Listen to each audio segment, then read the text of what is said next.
I thought there might be 60 of us. I'm not kidding, this is great. And I'm so grateful to see you.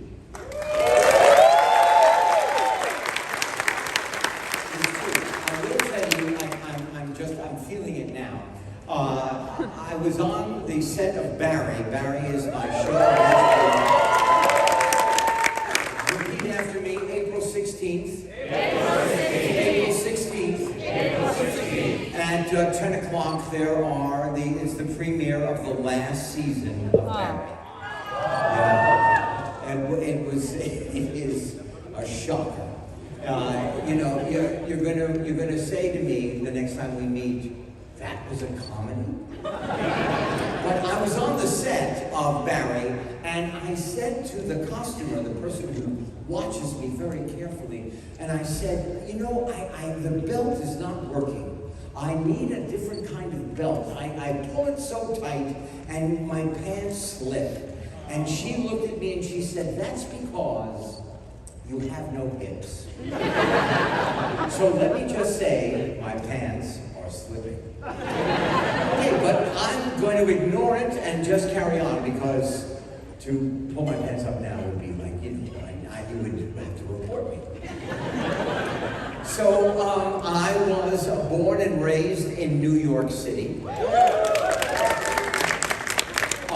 And I was horrible in school, so I'm going to tell every young person, anybody who is in school, anybody who's ever been in school, how you learn has nothing to do with how brilliant you are.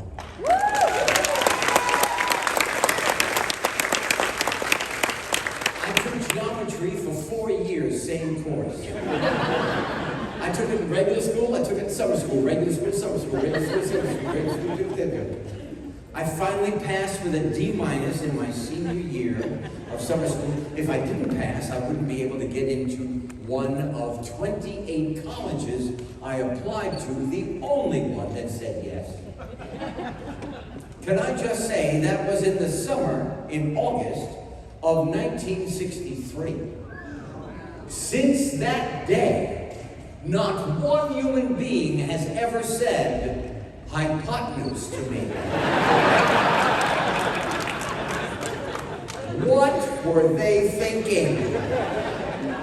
I finally figured out that we have to teach our children how they learn, not what we think they should learn. I was told, my parents, I forgot to tell you, my parents were not much taller than the microphone. Short Germans, and they would call me, and a loving phrase, they would call me dummer Hund, which means, if you don't speak German, dumb dog. Very lovely people, very supportive, adorable people. And, I wanted to be an actor ever since I was old enough to reason. I don't know how it came into my body. I don't know how it came into my mind. But if people were born to do something, I was born to try and be an actor. Everybody told me I will never make it because I was bad at lunch. I was bad at science. I was bad at English. The only thing I was really good at was walking home. We read a novel in the 10th grade. It was called Tale of Two Cities. I read the cover. That was basically it. I never actually opened the cover. But I just persevered. I will tell you that I was a negative thinker. I can't, I won't, I'll never, because I believed what these adults were saying to me. You can't kid around with your children, with your grandchildren, with your nephews, with your sons, your daughters, your nieces. We listen to what the adults are saying. It's like, we like little ducklings. We follow the duck, the adult duck. Oh, meanwhile, that is the title of my new children's book that comes out in October, Detective Duck. But I just sneak that in.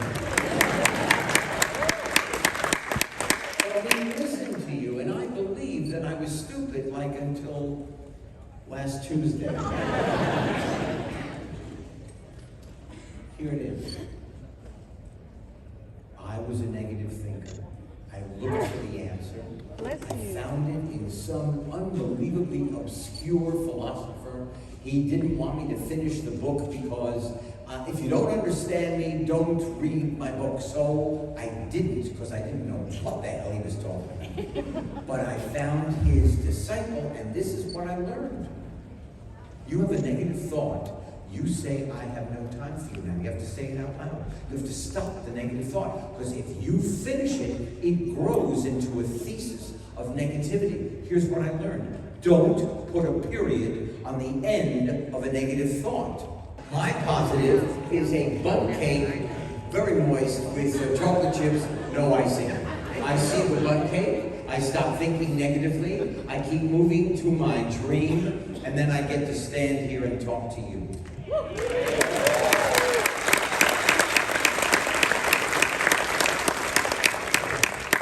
So I'm having a wonderful time. I was told in 1963 that I would never achieve, and in 2023, here I am. And I am no more special than anybody in this room. All I am is tenacious. All I am is I kept my eye on the prize.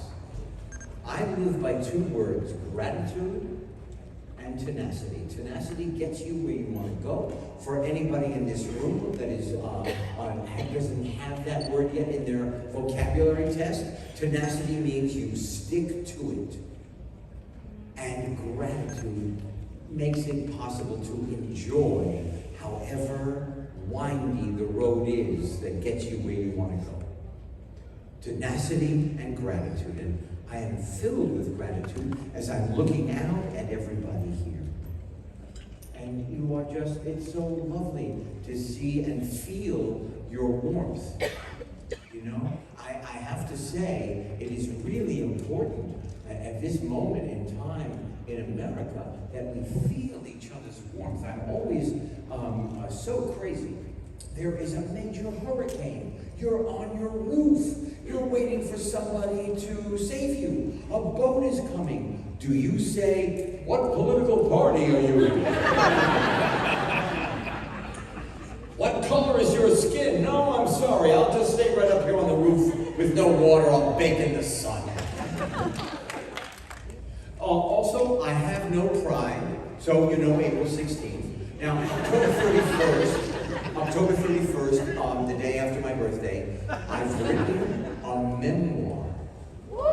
Yes, it's called Henry Winkler from the Fonz and Beyond.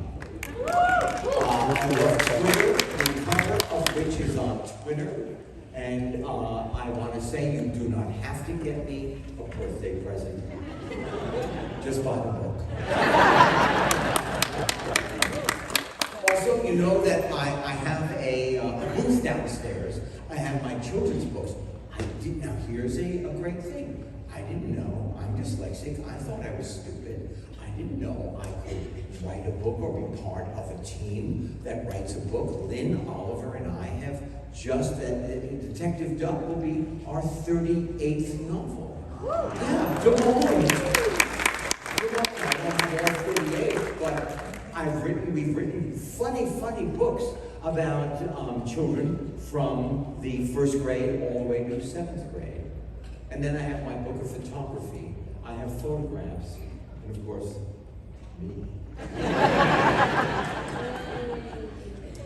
You'll notice I have no pride. Now, there are people at the microphones. What is your name, sir? Joseph. Joseph, is it on? Is his mic on? There you go, Joe. I think it's on there. Hello? Okay, there we go. Hi, Joe. Where are you from? I'm just up in Jacksonville, Florida. How are you? And I just want to say it's really awesome to have you here at Megacon, Mr. Winkler. You show good taste, Joe. I've been coming since 2015, so this is my tradition until I get to be old and decrepit. And I could be riding in the scooter, you know, I could be coming here for years. You bet. But my question I want to ask you is, what was your favorite favorite part about being in Here Comes the Boom? I'm at Adam Sandler's Star on Hollywood Boulevard. He's getting a star, and I was asked to speak along with Kevin James. And I was honored. Our stars are directly across the boulevard from each other on Hollywood Boulevard. Mine is protected by the portico over the Pantages Theater. His is in the rain. We talk, we have a sandwich, not very good. They didn't go to a great deli. And Kevin James called me that afternoon, about 3 o'clock. He said, I'm making a movie, Here Comes the Boom. Want to be in it? I said, let me think about it. Yes, I will. I went to Boston, where Emerson College was, so I had a great time. How great. To me, Night Shift, directed by Ron Howard. And Here Comes the Boom are two of the favorite movies that I've been in. I think, they both hold up. They're funny from beginning to end. I was in it, and I went to the movie theater when we used to go to the movie theater, and I was cheering the movie I was in. I loved every minute of it. And then we met all these MMA fighters, these guys that punch each other. When they're holding their necks by their feet, they're just pounding their skulls. When they're not in the octagon, I swear to you, this was like a shop. They are Zen masters. They are delicate, lovely men. They are polite. They live by a code. And then they get in that ring and they will eat your heart. I loved it. Thanks, Joe. Is there somebody over here? Is there a microphone over here? Is there somebody? Hold on. Well, I'm glad. What's your name? That one is not working. What? Where's Rihanna? You're not at the microphone yet. What happened? Okay, when that is fixed, I'll be right back. Alright, it's fine. No worries. What is your name? My name is Sydney. Hi, Cindy. You're from Ocala, Florida. Hi. And I wanted to ask you, after listening to your entrance, I'm even more interested in how did you go about writing your books, Hank Zippa and Here's Hank? I bought them from my friend's second grade class. Thank you. And I want to thank you for Sure. writing and sticking up for the boys. I will tell you exactly. In 2002, 2003, I had just come back from New York City. I had done a Broadway play by Neil Simon with the late John Ritter, who was a really dear friend of mine. And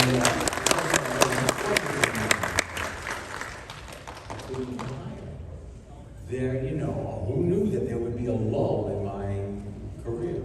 And so somebody suggested write books for children about your dyslexia. And I said, I can't write books because I'm dyslexic.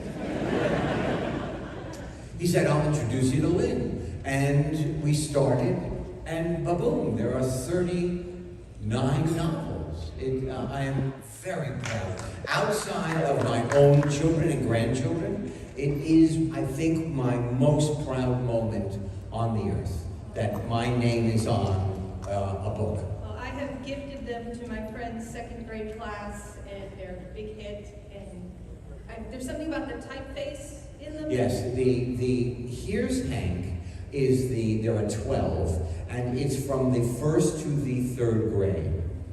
And the publisher found a font, a style of print that was devised by a dad in Holland that makes it easier for the beginning reader to make friends with the page. I wish I had it when I was young. Thank you. Thank you.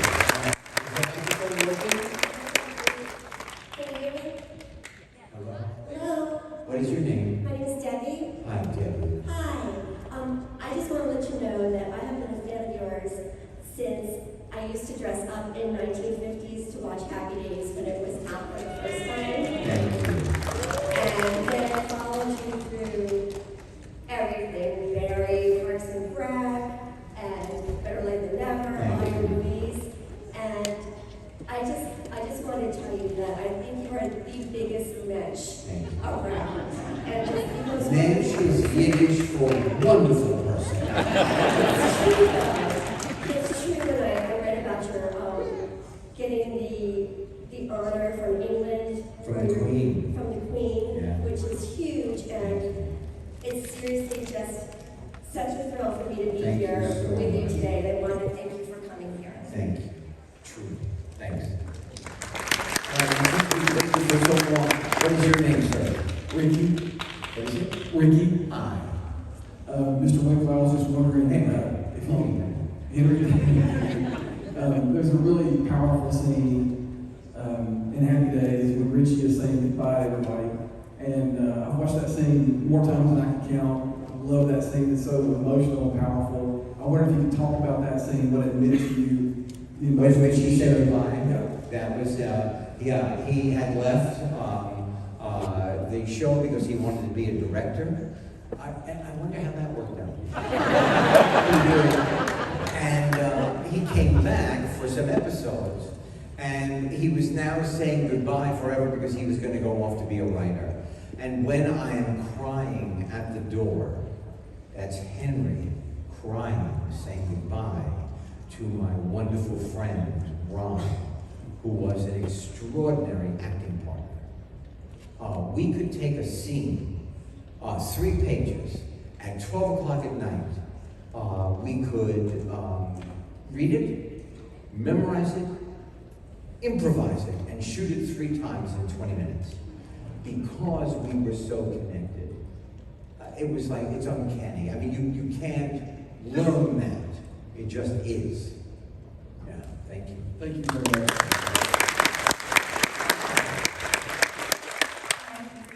How are I'm good. I'm just really nervous. you? You are? Okay, I am too. Okay, let me ask you a question. What does it say on your shirt? Kansas City Chiefs. Oh, So that was I got to basically my meet question. Patrick Mahomes. I'm a Kansas City native. I just moved to Florida 6 years ago. So yeah, so I'm 100% Chiefs fan. You bet. So yeah, that was kind of just my question. It's kind of hard for Comic-Con, but I just kind of wanted to know exactly when and what made you become a Chiefs fan. The last part of your question? Like, what made you become a Chiefs fan? You know what, I'll tell you. I'm doing a show, the Rich Eisen Show. It is a sports show, it is a podcast, and it's on video somewhere. And he asked me a question. I said, do you know Patrick Mahomes? Now, I'm not a real sports person. I love to fly, fish, and trout. Did I tell you that I have a book of photography? So I said, do you know Patrick Mahomes? Because I think he plays at another level. He's just extraordinary. And I said, you know, I'm going to invite him to my house as soon as I meet him. He can have chicken stuffed with ricotta and spinach with a reduction sauce. It'll blow his mind. He played that for Patrick when Patrick called into Rich Eisen Show. I was invited to the stadium in Los Angeles to watch them play the Chargers. I went down on the field. I'm standing there, this very short fellow. This massive human being comes running up to me with a smile. You know how you can touch somebody and your finger kind of goes in a little bit? Give in a person? Nothing. Like a tank. And he said, I have a surprise for you. And he gave me his jersey. Signed. I'm like a 12-year-old. I wear it in my living room, standing up cheering at the Super Bowl. I'm telling you, it was just a moment, a wonderful moment that I was able to have. Hi. Hello. What is your name? Brandon. What is it? Brandon. Hi. I had a question. Sorry, this is the first time I've ever asked someone famous a question. Can I just say, I am honored that I am the first. Whether it is for a movie, skit, or TV show, would you ever want to play Fonz again? Do you know what? I have to tell you that I love the Fonz. He introduced me to the world. He is one of the reasons that a lot of people come to visit me at a Comic-Con. But I don't think, you can't go home again. So many times people have tried to recreate the same kind of show, and it just doesn't work. It was in its time, in its place. I went in to audition, I had hair down on my shoulders, I changed my voice, I looked at Gary Marshall and I said, hey, don't look at me like that. And I'm telling you, I only had a month in Hollywood before I had to go back to New York. I only had enough money for a month to see what I could do. At the end of that month, they called and said, would you like to play the character? And I said it would be a pleasure, and for 10 years I went,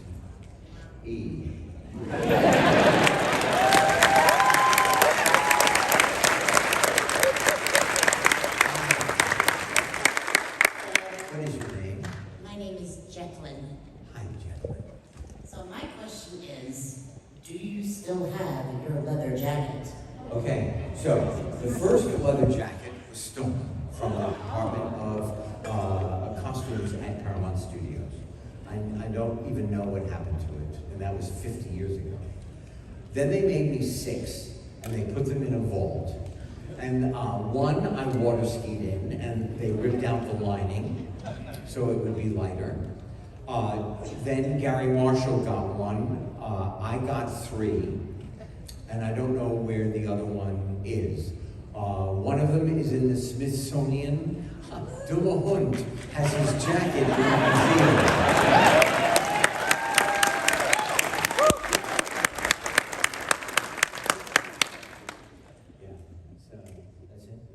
That's it. Hi. Hi, Henry. How are you doing What is today? your name? My name's Kyle.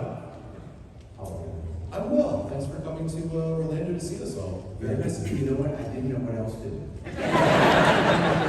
So I would stay home with my puppies. Oh, I have a picture of my puppies on my table. So the question I have for you is, how did you and Adam Sandler first get together and collaborate on movies? How did that come about? Adam is a genius. Adam just dresses poorly. Adam is amazing. So I was in his Hanukkah song. And then I knew somebody who worked with his manager. Hi, brand new person. What is your name? Alvina. Thank you for being here. So I called Adam Sandler and I said, thank you for including me. I feel great that you included me in your Hanukkah song. Years later, I was doing one of the worst movies ever made by a human being called Ground Control, starring Kiefer Sutherland. Yeah, he was great at 24. But this movie really stunk up the room. But during the movie, I got a call, would you like to be in The Water Boy?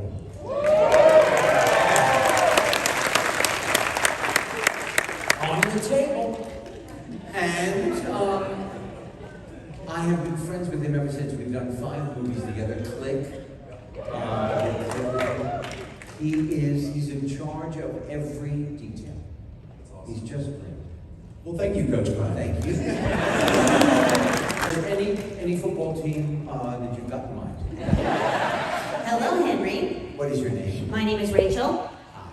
Hi, I'm from Julian Springs, Florida, and I have a big question to ask you from a voice actor myself. Now, given your film history and TV history as well, what about voiceover? Now, tell us about your experience doing voices for animation. Voices and for the challenges. animation.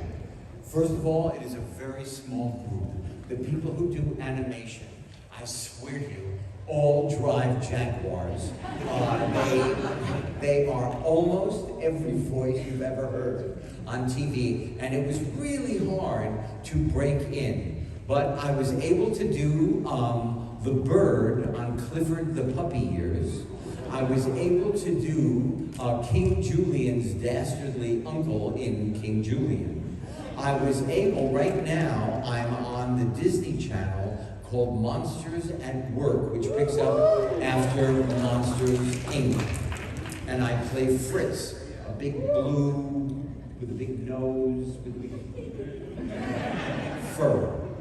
And Fritz, and he breaks out into song at any moment. And it is great. The only thing is, as an actor, you see, I move. As an actor, my body remembers along with the words, sense memory. And I have a sense of being with somebody. Voice work, you have a microphone and you have a script.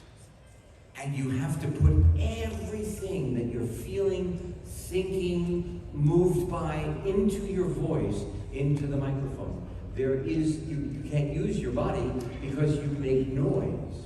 You have to wear a t-shirt, that doesn't rustle because the microphone is so sensitive. It picks up any noise that you might have. So having gas is out of the question. Yes.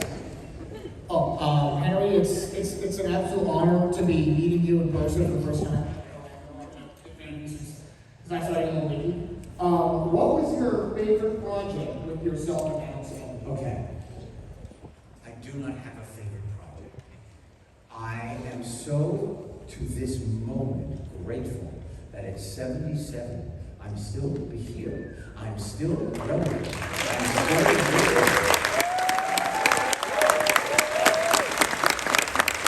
I don't have a favorite. I love everything. I love the things I do. I have every script I've ever done. I'm just that, and that is just the truth. That is not just nice words. I am one happy guy. I am.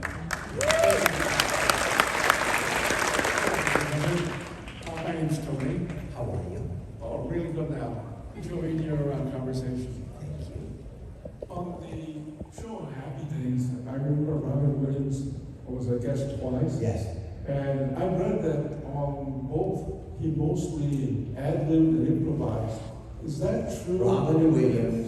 And if that's true, how do you react? Okay, I'll tell you what happened. Robin Williams came, we couldn't find anybody to play the character. So we start rehearsing on Monday. We shoot Friday afternoon at 4, and then again at 7 in front of a live audience. Wednesday, there's still nobody to play this character. They bring down this young man, he's very quiet, very shy. And we all shake hands. He picks up the script. And I say to him in Arnold's, he says something about taking Ronnie back to his planet with him, Ron Howard. And I go, hey, you want to rumble? And he goes, and starts doing West Side Story. And I realized at that moment, my only job was to not break up and to get out of his way. Because this man was brilliant. He absorbed what was happening and then spit it out to the world in a Robin way. When he did his own show, we had 3 cameras when we did it in front of a live audience, 3 cameras. And Gary Marshall was there at the beginning of Robin's show, Mork and Mindy, and said to the camera one, did you get him? Everything good? Did you get him, Sam? Sam was the cameraman, and Sam said, he didn't come by me. Gary put a 4th camera on the floor that only followed Robin. Its only job, the cameraman's only job, was to make sure that Robin was always on film. And our script was 54 pages long. His script was 30 pages long, because it always said, Robin will say something here.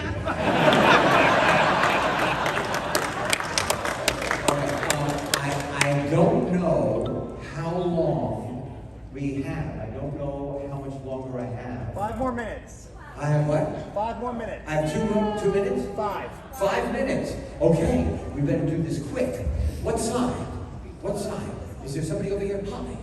My name's Monica, and I wanted to know if you'd be interested in doing like a superhero or a sci-fi movie like Star Wars. You know what? I would always be interested as long as it was fun and there was a character. I am now, this is where I became very picky. Is there a calorie in what I'm doing? If it's like eating celery and there's no reason to do the character, and they can cut it right out of the film, I say no. And I say to the director, you know what, there are no calories here. There's no reason to do this. I was in one superhero movie. I'm in Black Adam for 10 seconds on a cell phone.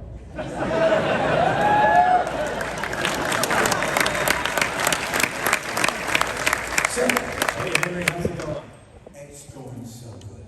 My name's Tony. I'm originally from Tom's River, New Jersey, and as a Giants fan, lifelong New York Football Giants fan, Waterboy is one of my favorite films. He has a little cameo in it. I wanted to know what is some of your favorite experiences from working on Waterboy. Thank you. One of some of my favorite experiences, sometimes I didn't understand what I was doing.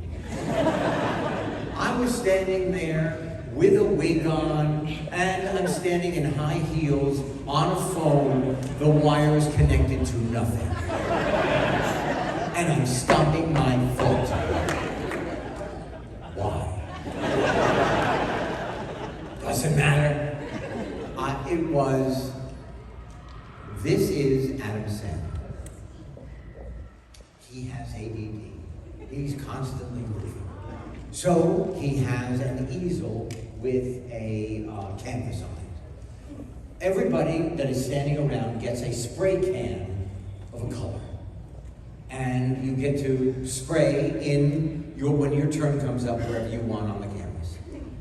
11-year-old boy comes up. Now we're here in Orlando. We're making it here in Orlando. An 11-year-old boy comes up and goes, Adam Sandler, I love you. Oh my God, can I have your autograph? He goes, hey kid, gives the child a spray can. Now the child is embraced and is just brought into the circle and is now spraying red when it's his turn on the canvas. That is Adam Sandler. And this is Henry Winkler saying thank you for spending this time with me.